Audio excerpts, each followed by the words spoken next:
Hey guys, if you're a brass fan like me, you've undoubtedly noticed that Brass Pittsburgh has been announced for GameFound crowdfunding in February 2026.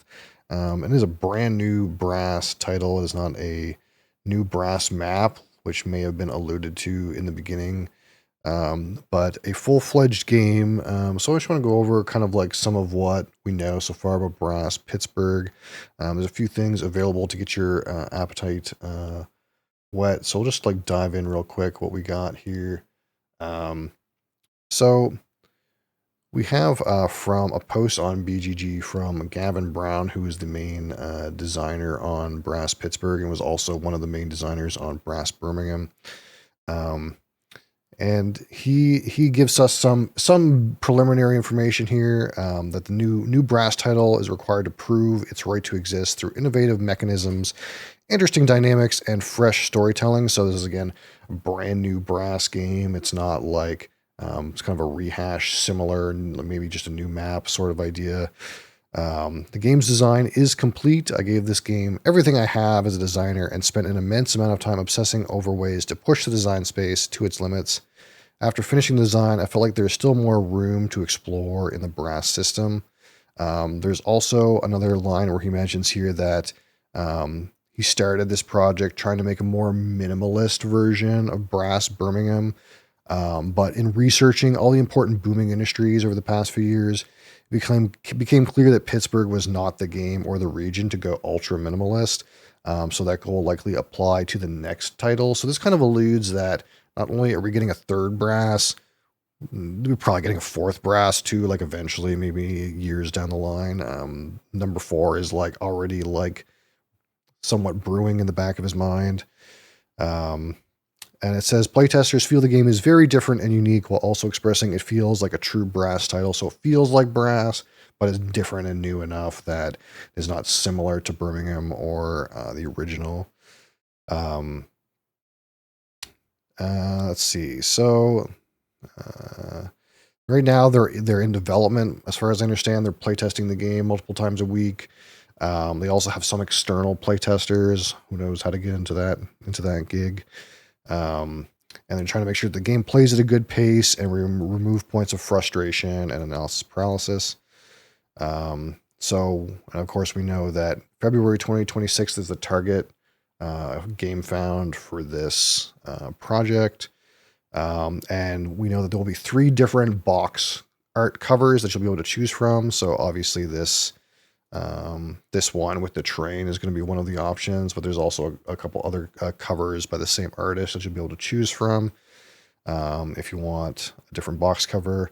There's also some other new components. They allude to some never before seen components, one of which is a high visibility board. So, of course, a lot of us like using neoprene mats, but neoprene mats have issues, storage and otherwise.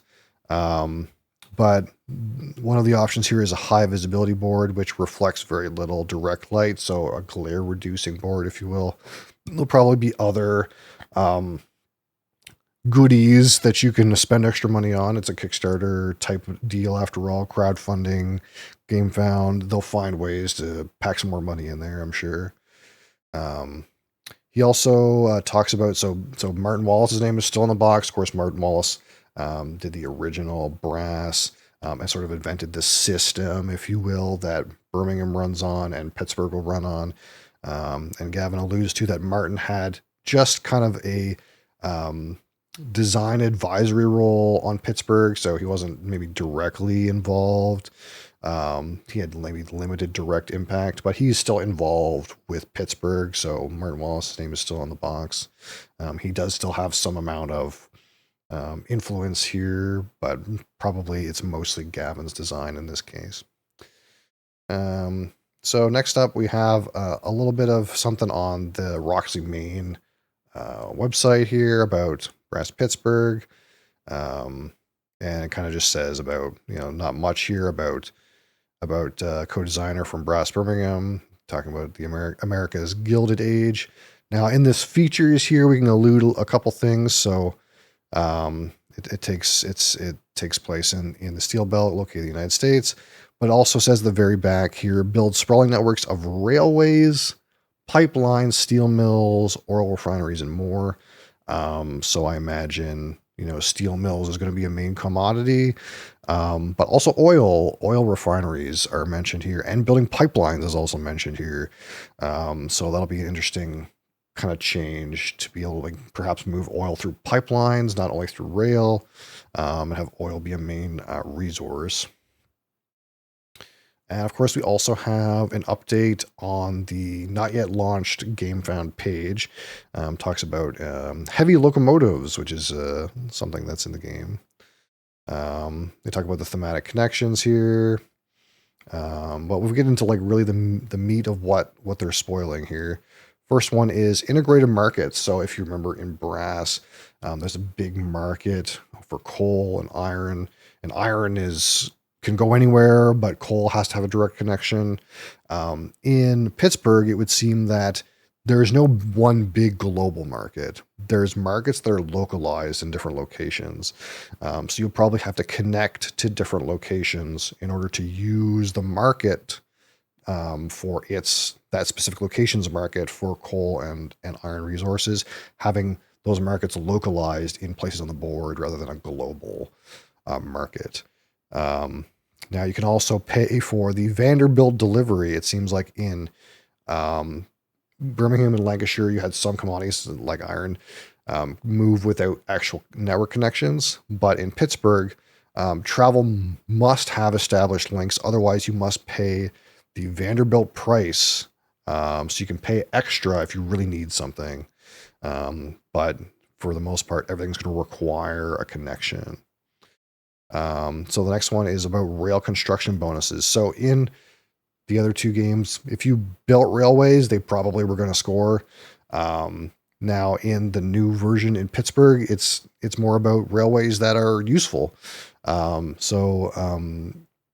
It says some rails on the map now give you instant bonuses when constructed, providing alternate value to constructing otherwise undesirable rails found through the perimeter of the board. So there's some amount of instant bonuses, but I think down here it does say about placement matters. Yeah. So building rails between cities in Lancashire and Birmingham almost always guaranteed that you yielded victory points. This is not so in Pittsburgh, where the value of the rail can vary significantly. So very useful rails will score a lot, and not very useful rails will not score very much.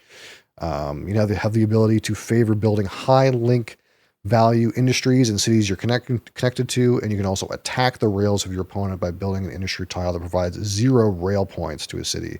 So there's some industries that actually don't provide any rail points whatsoever. Your railways may be a little bit more strategically placed. If your rail is not very useful, then it's probably not going to be worth as many points, whereas they're kind of almost like guaranteed points before. And also the other big thing that they talk about here is the introduction of the heavy locomotive. So there's your regular old trains that you remember, but in Pittsburgh there's also going to be big heavy locos that are really expensive to make. So you start the game with 2 of these heavy locomotives, and they are more expensive to build, and they provide unique bonuses. We can kind of look here and see that there's some bonuses here. I don't know if this looks like 2 times coal or something, some kind of upgrade. Can move things for free. I'm not sure what these icons exactly mean, but they have some sort of unique bonuses here. New, even more powerful heavy locomotives can be unlocked as you develop or build industries on your player board. So your player board will unlock additional heavy locomotives that you can build. And the other thing too that's big is that heavy locomotives are not removed at half. So when you go into age 2, those heavy locomotives are staying on the board, and they're not going to be reset like regular rails. So it can provide good connectivity to both important cities and markets when beginning the second half of the game. Now they are also dependent on steel, which makes them very expensive to build. Steel being, I'm assuming, a new industry that you can use to build these in this version of Brass. And also there's a Locomotive Works industry tile, which can give you victory points for each heavy train you build. So maybe being the train guy is a strategy. I don't know. Um, but yeah, that's pretty much what we got here between Gavin's post, what's on the main website, and our first little update here on the GameFound project. So yeah, hopefully you guys, you found that informative. Maybe we'll keep track of these posts as they go forward. I'm looking forward to getting some more brass and maybe playing some more brass. I haven't played that much brass. It's been a while, but hopefully this invigorates some new attention into the number one brass. I'll see you guys next time.